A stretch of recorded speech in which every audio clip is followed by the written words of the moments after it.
Welcome, Sagittarius. It's 2018. Happy New Year. Dadhichi here from astrology.com.au. Take a look at this second house. Saturn, Venus, the Sun and Pluto all transiting through this finance sector of your horoscope. And not only that, you've got this very, very powerful conjunction of Mars and Jupiter in your 12th house of expenses.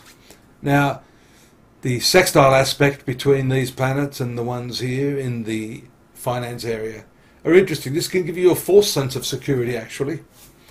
You know, while all this fun is going on with Mercury, you've got these planets there in the 12th house, Mars and Jupiter, notorious for a nonchalant, exaggerative influence in the area of expenses.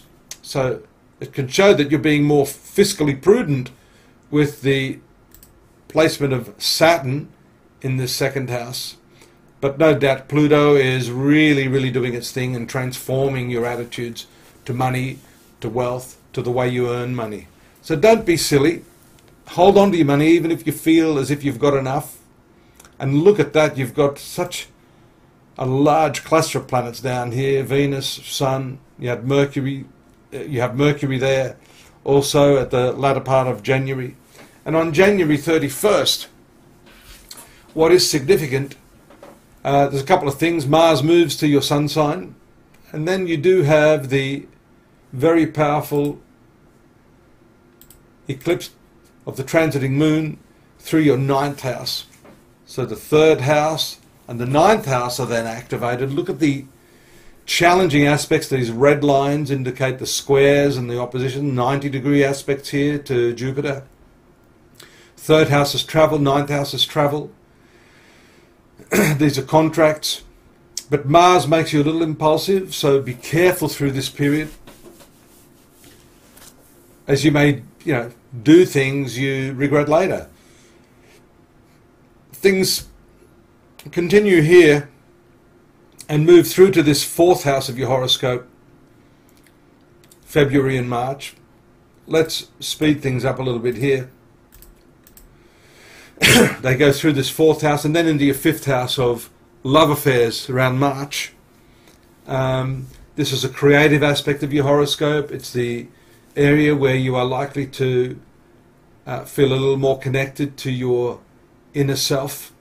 But at the same time, you have this activation of the 2nd house again by Mars, which can and does produce some pretty intense and frustrating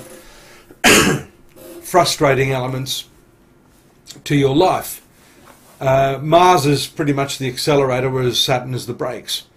So what you see here is a totally frustrating period, especially here. You'll start to see over the few months that followed the retrogression of some of these planets. Look at this.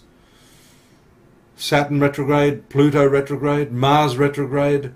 The retrograde planets indicate the notion that just as you're about to go forward on a lot of your activities or your plans, things can be thrown into a tailspin. You're likely to have to go back over old ground to reconsider and renegotiate. That's also shown by Mars in your 3rd house here, next to the past karma point. So almost without saying that you have to go back and renegotiate. That's important because you've also got Venus moving in the upper part of your horoscope, followed by, in September, Mercury and the Sun. Very nice for your professional activities, your self-esteem. Mars moves forward at this time, as do some of the other planets. And as the Sun moves through the 11th house, with Venus just preceding it, profitability is up. So this is a time when you can start to expect some better income. But again, you're stuck with this 12th house, Venus retrograde, Mercury and Jupiter still there. On November 8th, the very significant transit of your ruling planet out of this expense sector into the more optimistic sun sign you're born under, Sagittarius. This is a lovely placement that brings back for the first time in 12 years a new cycle which really puts you in your own element. You're confident, you're upbeat, you're feeling generous and warm. Mark, however, the tight square. These two planets at the beginning of the year, Mars and Jupiter, were together here. Here they end up at the right angle with Mars in your 4th house of family and domestic affairs. That can present some problems, makes you dynamic and also industrious, possibly wanting to make some changes physically to the house. That can be renovation, redecoration, extensions, even maybe purchasing a new house. But again, caution at the outset of the year, which seems to be what has to be carried through to the end of the year, is don't be impulsive, don't be expensive and expansive, be cautious, don't be afraid of this Saturn, which is causing all the frustration in this coming 12 months. It is the one that's going to reshape you and make sure that you have enough money to see you out and to ensure your future security. Don't forget, I've got the full year in text, 3,000 words just for you, Sagittarius, at astrology.com.au. I've written it myself.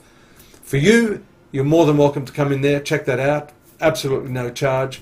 And I do hope to see you here again next month. Take care now.